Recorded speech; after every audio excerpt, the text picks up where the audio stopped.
training options when you need skills and qualifications in a pandemic world. And we're going to cover a couple of things around currency, competency and costs, a bit of a roundtable state of the nation about what's happening with different courses and organisations in the tertiary sector, and how providers or training providers at least adapting. I'll just throw to Henry, who's going to welcome us to country, and then we'll get on. Thanks, David. So I'd just like to acknowledge the traditional owners of country throughout Australia and their connection to land, sea and community. And we'd like to pay our respect to their elders past and present, and extend that respect to all Aboriginal and Torres Strait Islander peoples today. And obviously, with us working and playing in the outdoors, it's important for us to remember the role that we play in keeping these debates at the forefront of commentary when we're in front of students in the outdoors. Thanks very much, Henry. I'd just like to acknowledge the absence of Pete Smith, our Outhaus founder and orator. He's actually again in the field this week, magically working his magic with some year 11 students, not very far from where I am at the moment. But the other members of the Outhaus management team include Sri Mullen from Northern New South Wales, Henry Friend, who's with us from Queensland today, and who am I thinking of? Ellen Barker, who can't be with us today. She's again working with a group of students, no doubt someplace in the Kangaroo Valley today. Today's discussion is just an open discussion, open forum amongst the people who are here, and then we'll share it with the wider community around what's the current status of outdoor ed and training and learning in the current era of a pandemic. And I note that we've got people from Homestead, TAFE, so lovely to see you, Michael. Aaron from Victoria University in Melbourne. And I might just throw directly though and put Brendan Munn straight into it, because he's my local course coordinator. In all due visibility, I'm an undergraduate student trying to get the world's longest degree in outdoor ed completed, having done a diploma at Swinburne TAFE back a million years ago. And I might just open it up to Brendan, and we'll just go around the group, and people can share when they feel comfortable about where they're from and what they're delivering at the moment and how the industry is looking. Given, I guess, in the context that we've heard, at least here in Queensland, that there's quite a few courses in Victoria that have at least temporarily shut up shop from the outdoor ed or outdoor recreation provider side. So, Brendan, do you want to open up the discussion? Yeah, thanks, Dave, and g'day everybody. So, yeah, we're a little bit fortunate up here in Queensland. I'm at the University of Sunshine Coast, and probably like Aaron and others elsewhere, we're probably not under the same restrictions as other places in Australia. So we've got fieldwork occurring at the moment. My university's just come back onto campus, so we've got face-to-face teaching, and our fieldwork's occurring. But I guess it's on notice. Would be we're constantly being monitored for our compliance to our COVID restrictions, and Brisbane obviously is having a bit of a hiccup at the moment. We've got campuses in both locations on the Sunshine Coast and in Brisbane. So our work is, I guess, because we're one facet of the university that is operating in some sort of normality, we're being quite rigidly sort of focused on in terms of our compliance with COVID restrictions and COVID compliance, in terms of social distancing, in terms of the delivery of fieldwork, and I guess just meeting all those small compliances, like all our students have to be solo tenting, all our students have to supply all their own food, all the students have to be meeting us on site. And so I guess for us, that's created some variations in our fieldwork, because often we would have, end-to-end type fieldwork or and sharing of vehicles and transportation. But now we're having to sort of create fieldwork which starts and finishes in one location. So so that students are able to park and then not having to transport them from different locations to get back to their vehicles. I think I expressed it maybe last week or the week before in one of these forums. It's actually created a good sense of going back to what our purposes are in our fieldwork. It's reduced some of our costs, which is quite surprising, because we don't have the transportation requirements that we used to. No longer are we relying on a 20-seater bus and a whole heap of vehicles to get people everywhere. So from a uni perspective, that's been beneficial. We've been able to say that we're a bit more cost effective in those things. We had to do a fair bit of work on our risk management associated with students travelling to location. And that was probably one of the areas that we focused in quite a lot. That was been one of the areas that we've, I guess, previously sort of managed from a risk perspective, because we've said we've got professional drivers transporting students to locations, and that's always been a concern of having, you know, 20 or 40 students all driving and making their own way there, and then who is responsible for that. But our risk management people have sort of come down to the notion that the trip starts from that start location, not from university anymore.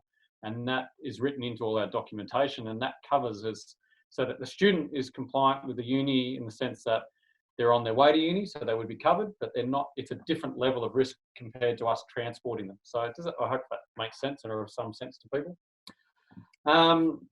That's probably been one of our big areas. Our other big area is just the functioning on trips. You know, the need for social distancing, the need for what sort of activities we can do. So abseiling and climbing have been somewhat more difficult in the sense of what we do there. The logistics of washing all of our equipment, so we're having to separate our trips quite a lot more. Being able to bring trips back and washing the equipment and transferring the gear over. And some of the educational aspects of what it's like to be in the field and not sharing meals, not having those sort of group debriefs up close has implications for what the experience is like.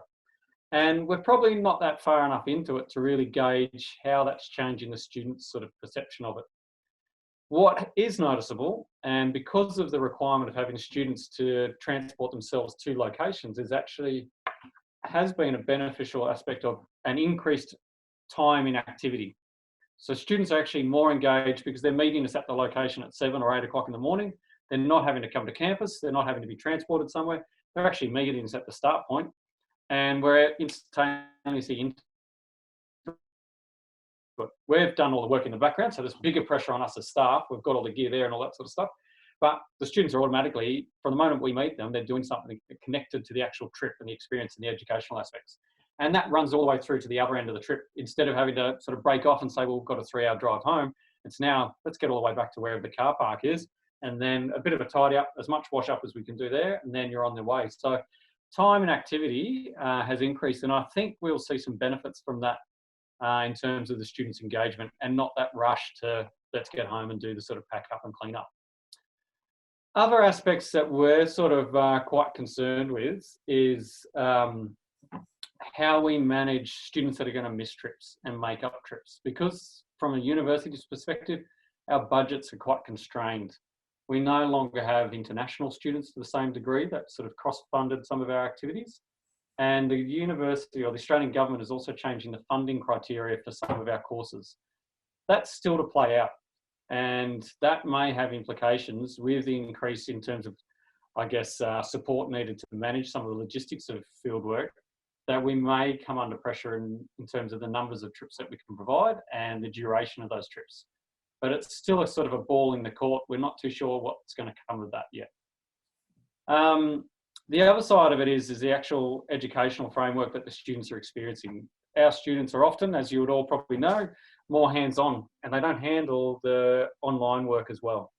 And we're seeing some attrition associated to that, but also we're seeing some students finding that it fits within their lifestyle a bit better. So it's kind of it's not stasis. We're not too sure. We'll see what things are going to be like come the start of next year when we have our re-enrollments. So it's still quite an interesting sort of pathway that we're treading in terms of, well, are students going to stay the course? Are they staying the course because, well, they're still getting youth allowance and ALS study and those sort of things? Or will we see them an attrition just because they're not that style of student that wants to be online and having to do things online? So if we go back to an online environment, I think we'll see attrition rates increase again. What other things? Probably that's a sort of a quick snapshot. I guess questions are I'm accepting of those, and maybe Aaron, coming from VU, might be able to. I know they've done some quite innovative things down there in terms of their delivery. We've had to stay a fairly similar 13-week courses face to face as much as we can, online and Zoom. We haven't been able to be as flexible as say what VU's sort of offered, and I guess I'd be interested to hear some of their side of things. Aaron. Let's go to Aaron, and then we might come to the TAFE sector with John next, and then I'll I'll go around the grounds to Pete and some other folks who are in the room who we've invited. So, Aaron. Just need to move outside. I've got the laundry going on in the background. Sorry for throwing you the handball there, Aaron, but you guys are doing some good things. So for you, just to give you guys a bit of context, has 2 colleges that deliver outdoor leadership units. So we've got a specific first year collection of 3 outdoor ed teachers that deliver outdoor leadership units to our Bachelor of Outdoor Leadership, Bachelor of Outdoor Environmental Education, PE, youth work, sports management, exercise, sports science students. And then we've got our discipline college that runs the specialisation units in 2nd and 3rd year. So I work within the first year college. The other thing that VU does, which is different to any other university, is that we've got the block model. So we run 1 month single units rather than across a semester where the students are studying 4 subjects at a time. So that's a bit of a background to how we facilitate. Yeah, welcome to what has been a dynamic 6 months for us.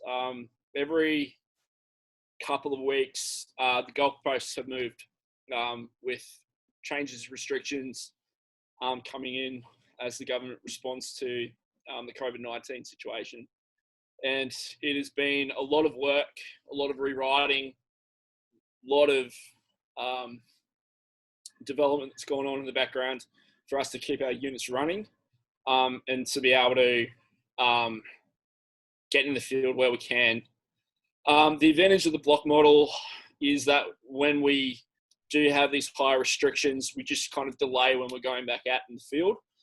With currently what we're doing is delivering 2 units worth of content theoretically over this block that we're currently in, and hopefully waiting for restrictions to lift by October so that we can get out in the field and run our end of year expedition programs.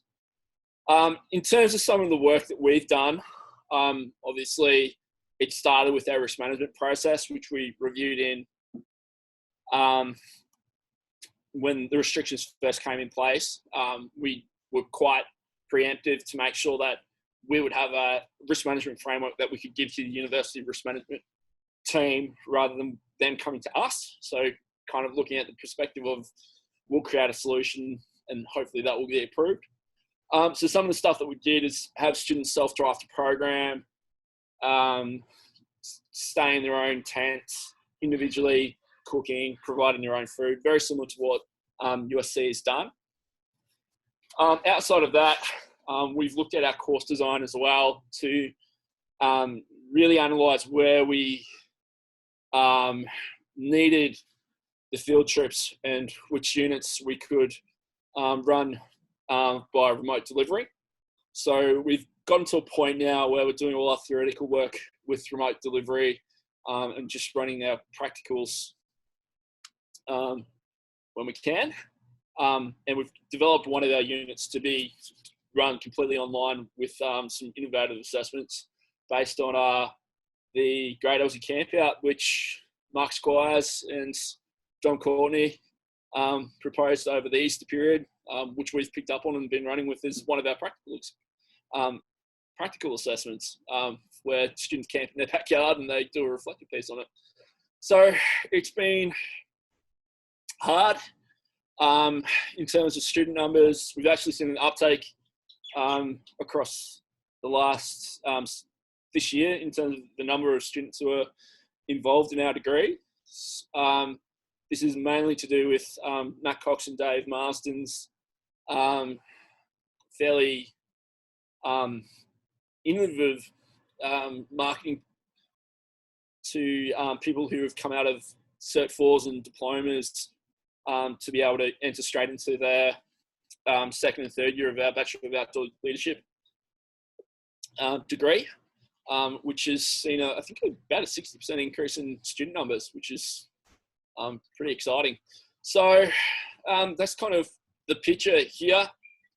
Waiting for the 13th of September for Daniel Andrews to hopefully lift some restrictions so that we can get. degree because in education, and it's going to delay students progressing with their degrees. We're probably going to be able to get back out there to be able to run some more programs with social distancing, masks, all that we can to make sure it's going to be safe. So that's kind of where it's at. Right. Thanks very much, Aaron. You broke up a little bit at the end there, but real interesting insights from the other end of the country. I'll throw to maybe John Bedford from Sunshine Coast TAFE, and then probably open it up to anybody else in the room, just to give again state of the nation around TAFE or RTOs if you're an RTO or you're working with an RTO or delivering outdoor recreation. John, putting him on the spot. John, you're on mute there, buddy. Can't be a Zoom session without somebody not being off mute. Yeah, I should know better. We've done a lot of Zooming this year. Yeah, like very similar to Brendan, we've been lucky. Well, we're still running. Yeah, we're good. We've had intake in February that was good and strong and still going, and we managed to keep them going and through the restrictions, and we managed to get a lot of their practical stuff done towards the end, like June, and we got a new intake started last week for outdoor leadership, 18 students, and interestingly, we normally only get a very small intake this time of year, but our numbers have doubled. And when talking to the students, a lot of them have decided to have life changes and decided to outdoor leadership was the way to go. So our numbers doubled to what they normally do this time of year. So we've got 18 students, which is great. We've teaching outdoor leadership. We kind of delayed the start a little bit until now because we just didn't know where we were going to be with the restrictions and the COVID virus. But we've got a good COVID safe plan at TAFE, obviously, and so we've got the next 7 weeks is pretty much all down to us in classrooms, with 1 or 2 days a week out in the field, doing all the same stuff, restrictions, spatial distancing, all that. Very much similar to what you've said, Brendan. I guess really the biggest factor, and it's just starting to happen now after the Brisbane outbreak, is that school programs out there with the providers are being cancelled. As we speak today, there's been 2 camps that have been cancelled, Currimundi Recreation Centre and a couple of others, which has a knock-on effect to our students getting their work experience, which we have, is an integral part of the course, getting the experience out there. But saying that, there's still enough providers out there operating where we can move the students around to still get their work experience. But because of the restrictions, we decided that the first 6-7 weeks of the new course, starting yet last week, they're going to be all no work experience. We're just doing all the hardcore training and classroom stuff, so that hopefully in 7 weeks' time, who knows, the restrictions may be lifted a little bit and we can get out there and do our work experience again, like October and November.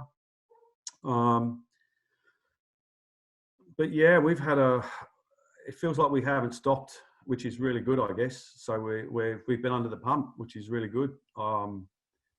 Yeah, we've been managed to do all our practicals, and unlike Brendan, I guess our students, as part of the course, have to find their way here and there by their own cars anyway. It's all covered with the TAFE insurances. As part of their trip planning and logistics, they have to sort themselves out where they're going to go, what times. So that kind of hasn't affected us. The only thing is they need to go by their own car now rather than car sharing. But that's not really been an issue. Other than that, yeah, we're progressing pretty well, I should think. John, can you just let the room know what level vet quals you're delivering at Sunshine Coast TAFE? We do the certificate for it in outdoor leadership. We're just finishing off an intake of outdoor recreation, which finishes in the next couple of months. But we started the new intake on certificate for an outdoor leadership. Okay, and what are your key? What are the key?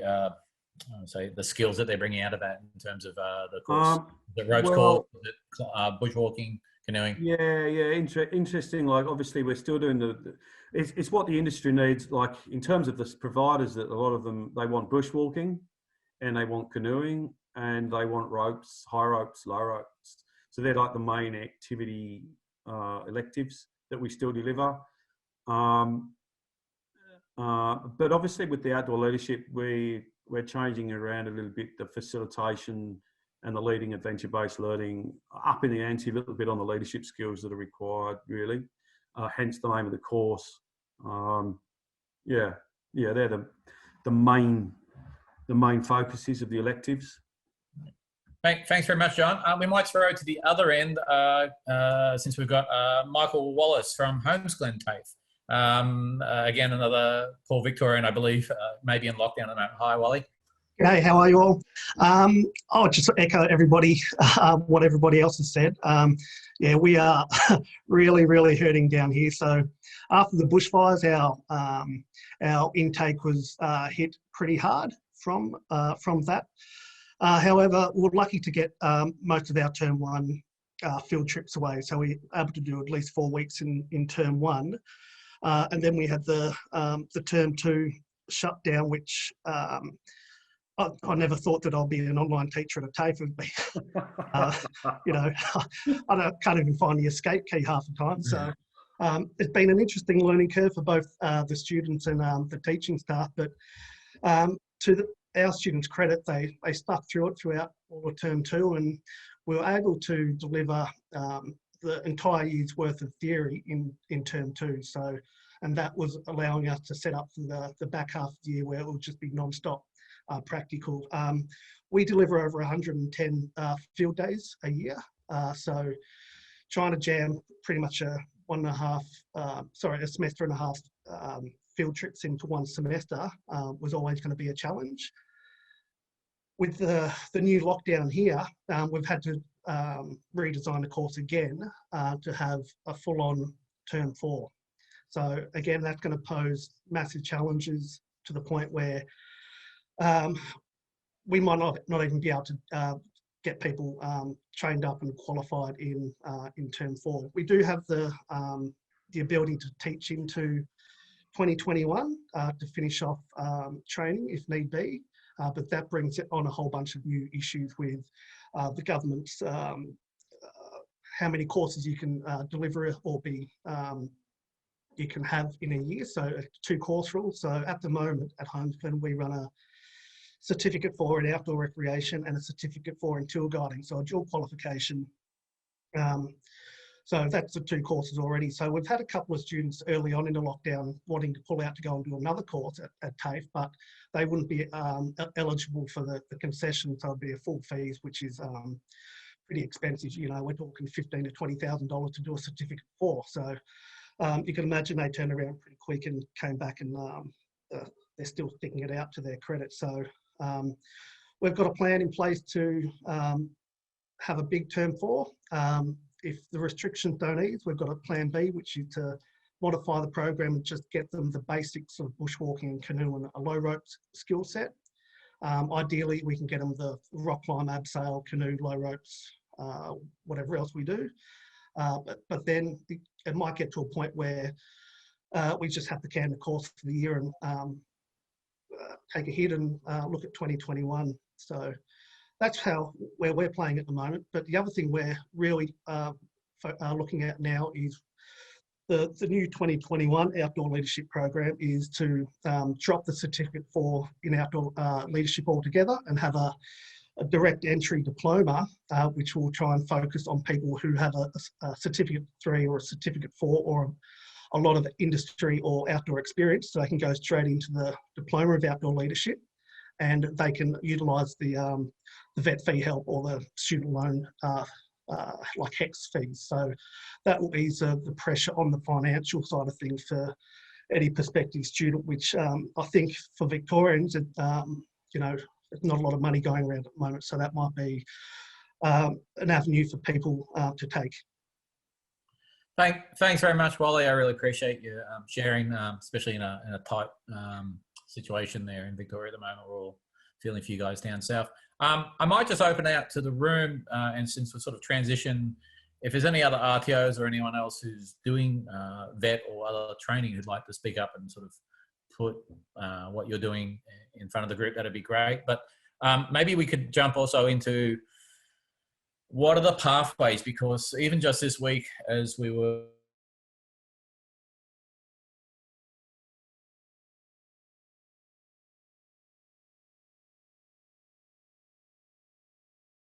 we may have lost him. He said I've earlier. lost Dave. He's caught in a moment of thought. He said earlier that his internet was a bit shady, so that he might drop out. Does anybody have any other comments about what they're doing with TAFE or uni or?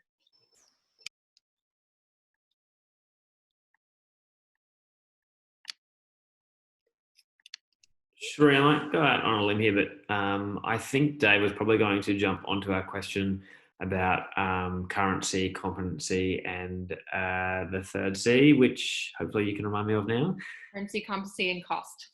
Yes, and cost. And so maybe it would be great to open up to the room, and hopefully I might be able to throw someone under the bus here about the different options to go into the outdoors for your training. And I might open it up to a past La Trobe student, Tim, if you can maybe share why you chose to do like the bachelor's degree at La Trobe rather than some of the other pathways into the industry. G'day guys. I graduated in 2018, and I think unfortunately for my part it was probably just a lack of information. Sounded like a good idea at the time, and since I've kind of moved into tourism, so most recently working down the Franklin. Before that, yeah. And did you feel that like maybe the different options of going through TAFE or uni now present maybe like different skills or competencies to you?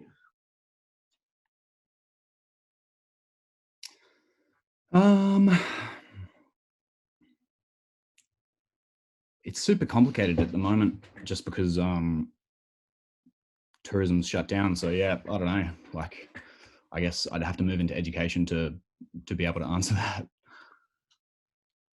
I guess what I mean is like I've moved kind of away from what I was initially studying. So yeah, nice. Does anyone else have any comments on like why they chose the path that they did? Peter? So folks, I used to work with Swinburne TAFE for 10 years in outdoor rec, and then just done 10 years at La Trobe in outdoor ed.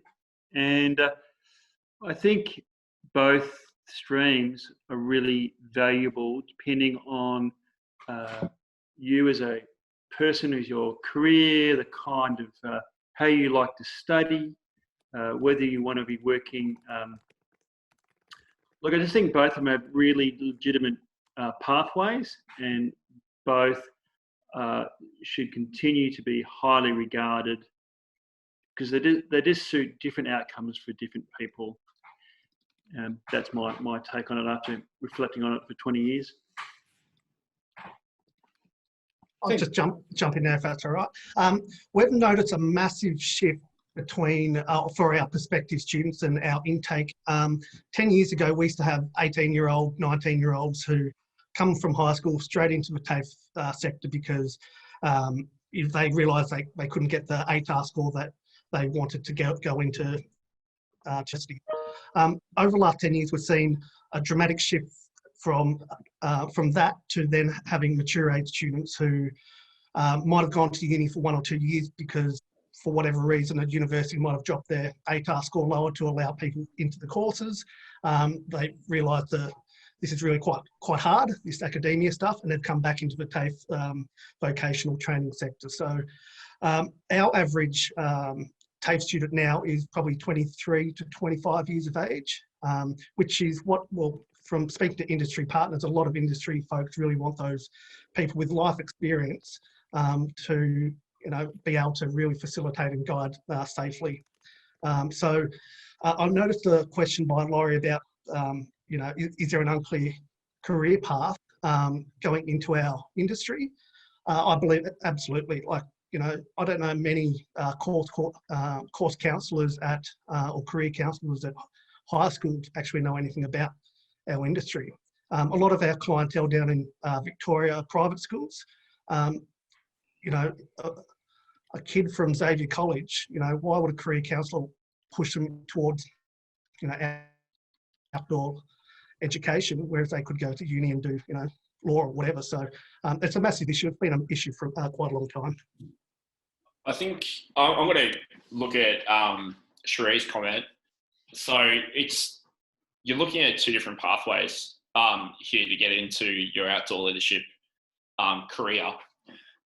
The university pathway leads further into the outdoor education specific roles as an outdoor ed teacher, working embedded in the school or working for a government department, such as Maroon Outdoor Ed or the Alpine School or Rubicon down here in Vic. Whereas the outdoor rec / outdoor leadership TAFE pathways are good hard skill developments for people who've got previous teaching experience, or it's a foot in the door to work for private companies. So, there needs to be clarification on which pathway suits you based on your intrinsic motivation for which career pathway people want to have, firstly. And I think the second thing that needs to be addressed is looking at companies' preferences to prioritise vet qualifications over university, to look for equal weighting for both pathways. But most importantly, looking at the issues that have come up within the recent transition to the Australian Adventure Activity Standards, which states that someone to be able to lead a bushwalk needs an uncontrolled and trackless environment cert from a level 5 qualification. But if they're doing a level 7, which is a Bachelor of Outdoor Leadership, do they not have an equal weighting to be able to do that? So, there's a lot of issues that need to be addressed between the two different pathways. I think that's going to be an ongoing discussion over the next 12, 18 to 20 years until we can figure out as an industry what the different pathways are within this. I'll add to Aaron's comments there. And I think we're going to be looking at it for 10, 20 years. And as Pete and many heads in here would know, we've been looking at it for 10, 20, 30 years previously, and we probably still haven't got much clarity, unfortunately. And a big part of that is where the government places its emphasis on what they're going to track. So the SROs versus university competencies. A big part of it is, as Aaron mentioned and others, if you're going down the school pathway, then obviously the degree is going to set you up for that. But that has some variation depending on the state that you'll be in. One of the issues with universities, and as Henry's just put up here, is that we've struggled at universities to articulate where university graduates fit. Now, for some universities, like my own and others, where they don't do a lot of outdoor ed through their degree, they're tending towards becoming school teachers. And probably what's muddied the waters is other degrees like the VU one or the Latrobe one, where the level of skill is probably commensurate to someone with a TAFE degree in terms of the hard skills. And then that becomes a sort of which one's better, which one's worse, where do we have that? One of the projects that's ongoing at the moment, and is probably going to be one of the key things that employers come into, is a discussion around, what are the theoretical, or the threshold concepts that a university degree person has, so that they can better articulate. My colleague Glyn, amongst others, are doing this project at the moment that is mapping what can you expect from a university degree across a number of areas of competence. It's not going to tell you that can they do a roping skill, can they do those sort of things, but it's more still targeted towards an educational perspective, but you should get a better balance for what that looks like. And it's only going to weigh, and it's only going to win that sort of reality is if employers get on board and start to understand it and start to sort of grapple with, it's not an SRO, it's a university degree as a difference. And so I think for some, there's probably an argument around, well, it's a bit unclear, but if you're going into the TAFE sector, that you've probably got a fairly clear idea of which pathway you're going. If you're going into the university sector, most of my students would be thinking that they're going to become a teacher. So it's often the outsides and often the employers that are grappling with, I've got two different people here, what do I need to do? And maybe some better articulation from us as to what those people can do might ease that issue. Maybe now is a good time to ask the question then. If somebody here is a employer, what are your expectations for your staff? And ask that one as a foreigner coming in, because all of my certificates and degrees are based in the US. And then how does that, currency and competency kind of play into that expectations? Is there anybody here that expects you to have a Cert 4 or a certain level or diploma or something like that in order for you to instruct? I was looking into this last year in the process of setting up my own business, and on top of working at a couple of RTOs. One of the things that I was looking at was competency. So looking at the past 3 years of the person's logbook to be able to validate skill sets, and then do a 222 under supervision to be able to validate that skill. And also having very prescriptive standard operating procedures that documented down to a T exactly what I was looking for within my roping systems. So for me, that's how I approach that competence, that outcome. But, I've worked for previous organisations that said, you need 6 months experience doing the activity and you can complete it. And it was, wow. Well, I've been kicking around for 35 years now. We're looking for experience and competence, and like we just mentioned, we want to see what a person can actually do over, but not for weeks and weeks and weeks. I mean, it becomes fairly obvious after a day or so whether someone has the right leadership skills and hard skills and soft skills for the tasks that we might be looking them for. We might take people with a university degree or TAFE, but we're really looking for experience and competence. So David, how would you, as a provider of an outdoor education program, if you were 18 or 20 or 50 and you didn't have the experience, how do they get it, or how do they get the competency? In your opinion, what's the best way from a provider? And I'm opening it up to anybody else who might be a provider or delivering products. Well, from my point of view, it's time on the ground. If someone's coming into the industry, even with it, whether they've done a course or they might have come from scouts or the military, I guess they need to get out and go out with not-for-profit groups or others, build their skills in a range of ways. Come and play on our training days or come out on our recreation days. And of course, we've got our own procedures and stuff, But if someone's got experience in a range of other workplaces, risk management, a whole types of things, and they've got a fair bit of previous recreational experience and their hard skills aren't bad, it doesn't take that long to bring them up to the level for basic abseiling, rock climbing, basic canoeing. Some of the more complex activities like caving and canyoning might take a lot more, of course. Okay. Does the room then think that the current era, let's pigeonhole the pandemic for a moment, the pathways are clearer or less clear than they were before, and there's more options? Because it sounds like at least from the southern states, there seems to be a lot more diversification of courses. For myself, I did a diploma in outdoor recreation when I was working at OEG, but I came to OEG as a manager because I'd had 6 years of competency-based running adventure programming in the States, and I had no certifications, and they internally trained me. I then got the tickets, and now I'm still going through the progress of trying to get a diploma as a bucket list thing. But do you think for the average new employee, the average new onboarding person, this is an easy pathway, or is it more convoluted than ever before?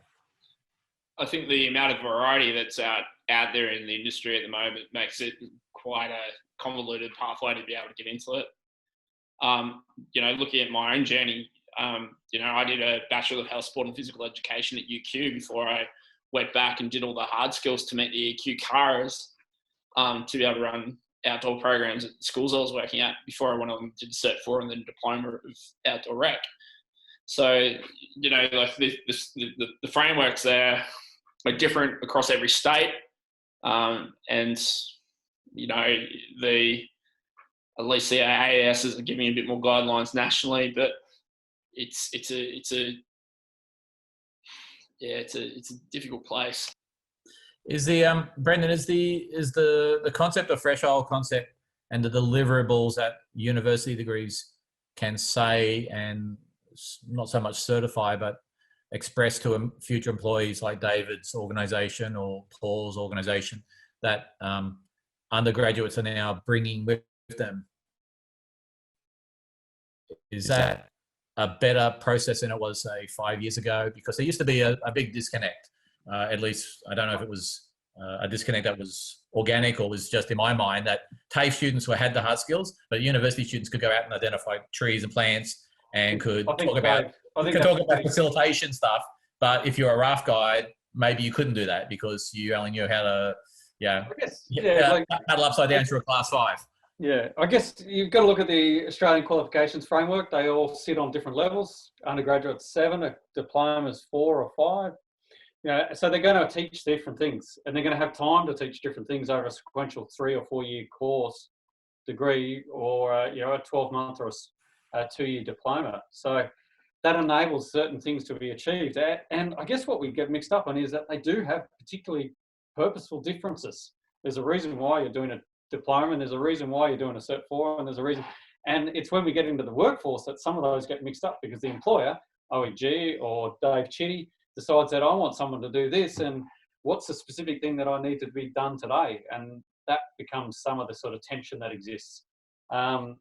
With the threshold concepts, the idea is that the group of universities, I think there's 12 now in Australia offering variations of outdoor ed or some degree, have some sort of level of agreement. So the employer can say, well, at these 7 things, they've been mapped across all universities, similar to an SRO in many ways, or a competency, and we can expect that they've been assessed to be able to achieve a level of facilitation, a level of sort of understanding of programming or theoretical knowledge of outdoor ed, or expedition knowledge and those sort of things.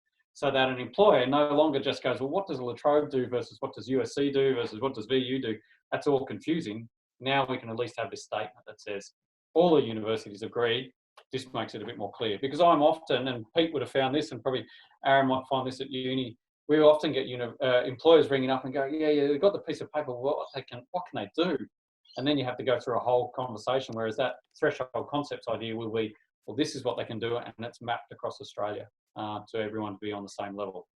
I guess, we don't get the same sort of, the threshold concepts comes from other fields that probably have similar sort of divergent pathways, but in terms of how to get into them. But I guess there's also the remembering aspect that in the AAS and other areas, and even with some of and others can probably comment with your solicitors and your lawyers and your risk managers, there's always a competency or the clarification that or equivalent. And that creates a bit of a dilemma for employers to understand what that equivalent means. So part of the university's job is to say, well, this is equivalent and or exceeds, or this is acceptable at this level. And it's going to be the employers that have to accept that, well, there's a group of people that have come together who are experts in the field to say that that is an equivalent. Do we trust them or don't we? And I can only put it to the employers to say, well, do you trust them? Like, you would trust us, you trust the TAFE system, so there's got to be an acceptance of trusting the university system as well. Because the Department of Ed trusts us, others trust us, so there's got to be similar. But we're all unique individuals, and outdoor ed, or the outdoor learning field, is one that we all have a variety of ways of thinking how something should be done, and how that fits with the way we do it might not always match up. I think a interesting RTO's approach to showing competencies is looking at the way that PACI addresses their statement of attainment, where they actually put the skills that the hard skills that the candidate has been assessed to and assessed competent in on the statement of attainment. And for me, I really like that approach, and it may be something that is worth considering for more RTOs and for universities as well.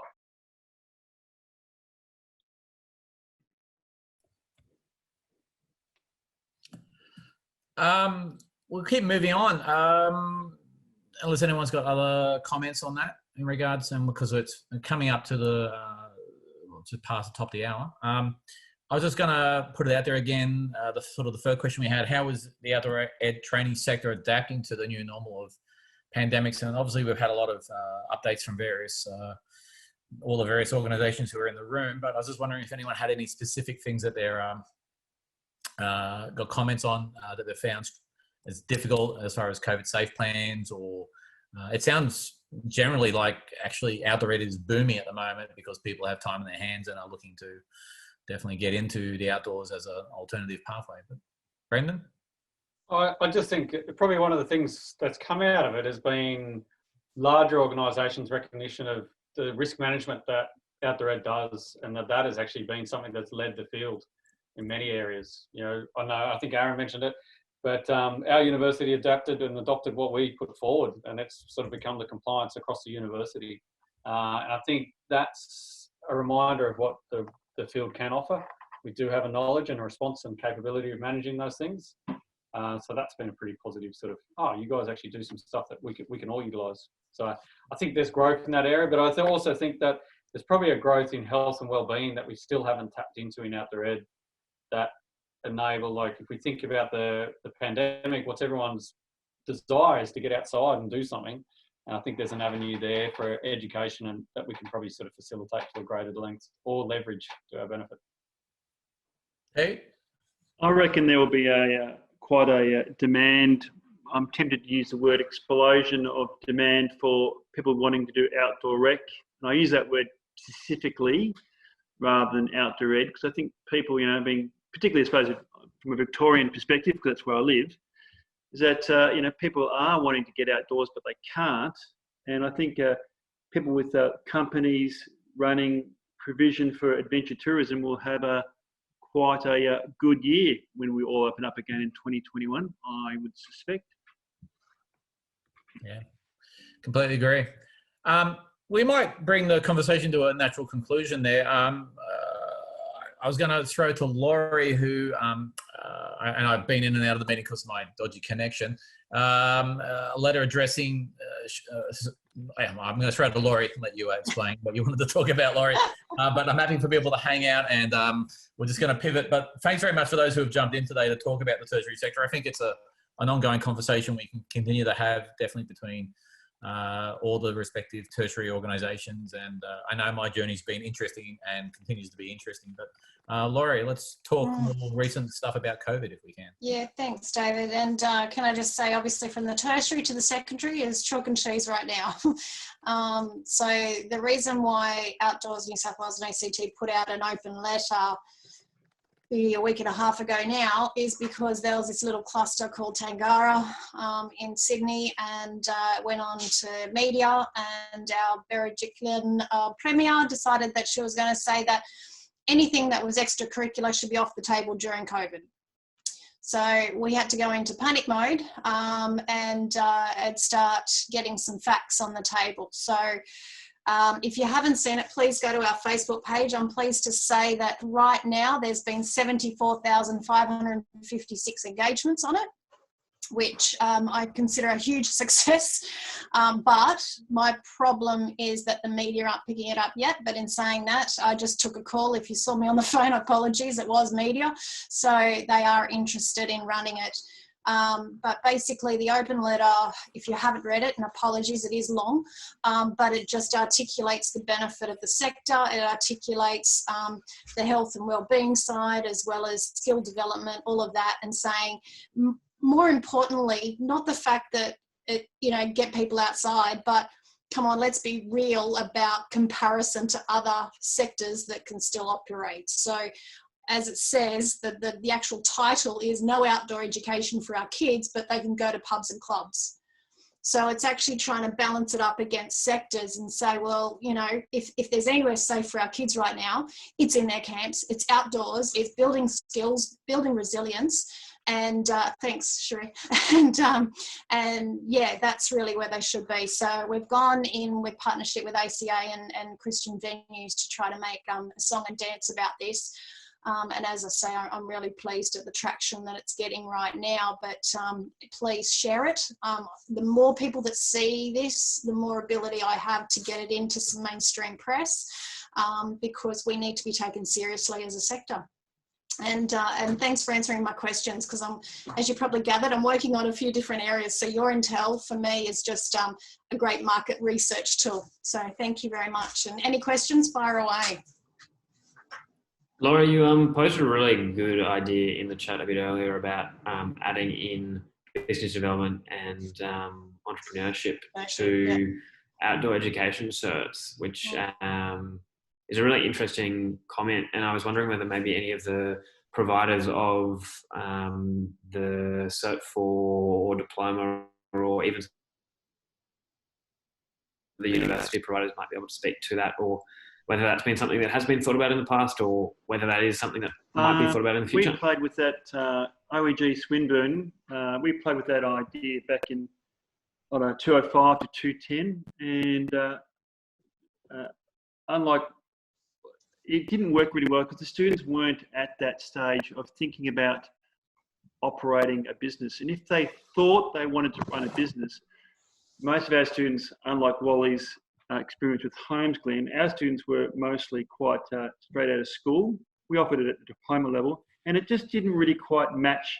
They wanted to run a business but didn't have the life skills or the hard skills developed to know what they really wanted to do. So it felt like all the units were too early. I mean, I think it'd be a great grad cert to offer, but in the diploma of outdoor rec, it didn't quite match. Yeah, I agree. We used to run a diploma of outdoor rec and a diploma of business, but the students who were signing up for the course, they didn't want to do the business at all. And with the new training package, it doesn't really allow us to run units specifically for those type of that training. So there's very basic facilitation there. There are business units that we can pull in from other training packages, but I think our cohort just wouldn't be interested in that. It would be something I do post training in the following year. Could it be something that you offer at a second year or a third year as a side angle to the degree? Yeah, could it be something that we just need to maybe better explain to people the opportunities that could come out of doing those types of things?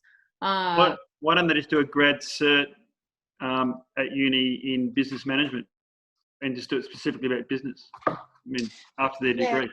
I hear, Pete. I think what I was trying to understand is integrating the sector in it, because I've taught business, and you can certainly go down a particular path with an industry.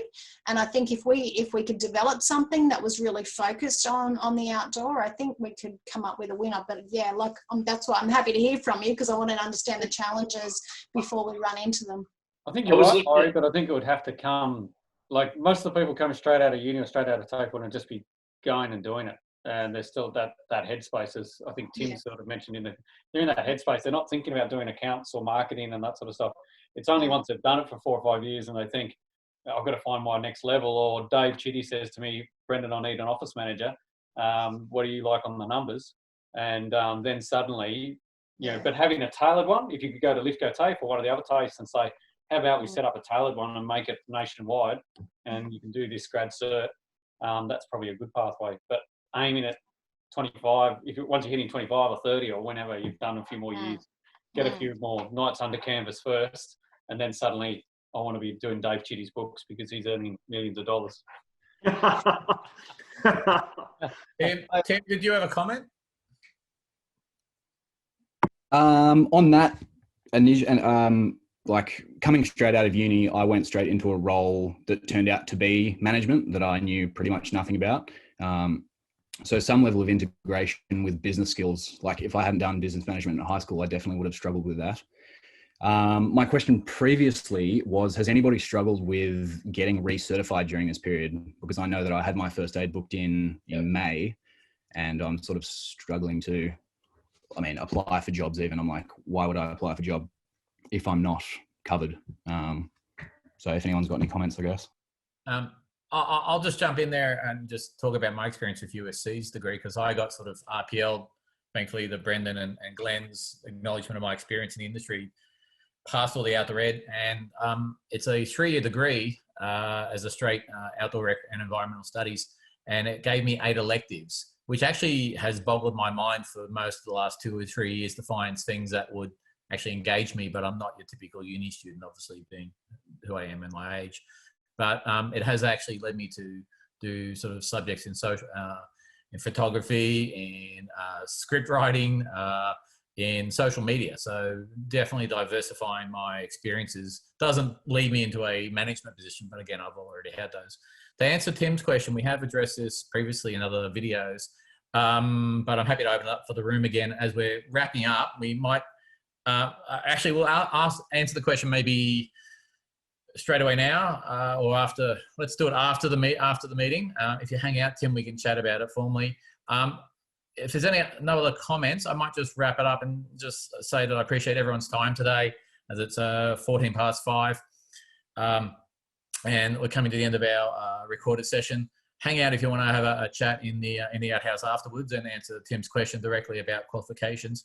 But I just want to acknowledge a few people who went out of their way this week to help us have this discussion. So that'd be Brendan Munge from USC, Aaron from Victoria University, Wally, who jumped in there from Holmes Glen TAFE, and John, who I bugged for most of the afternoon. I think he's already left to come and talk about it from another TAFE perspective. And Pete Holmes, who I reached out to from back in the day to come and give an old hand experience from Bendigo, one of the biggest providers in the country. So appreciate that, and I appreciate you guys sharing.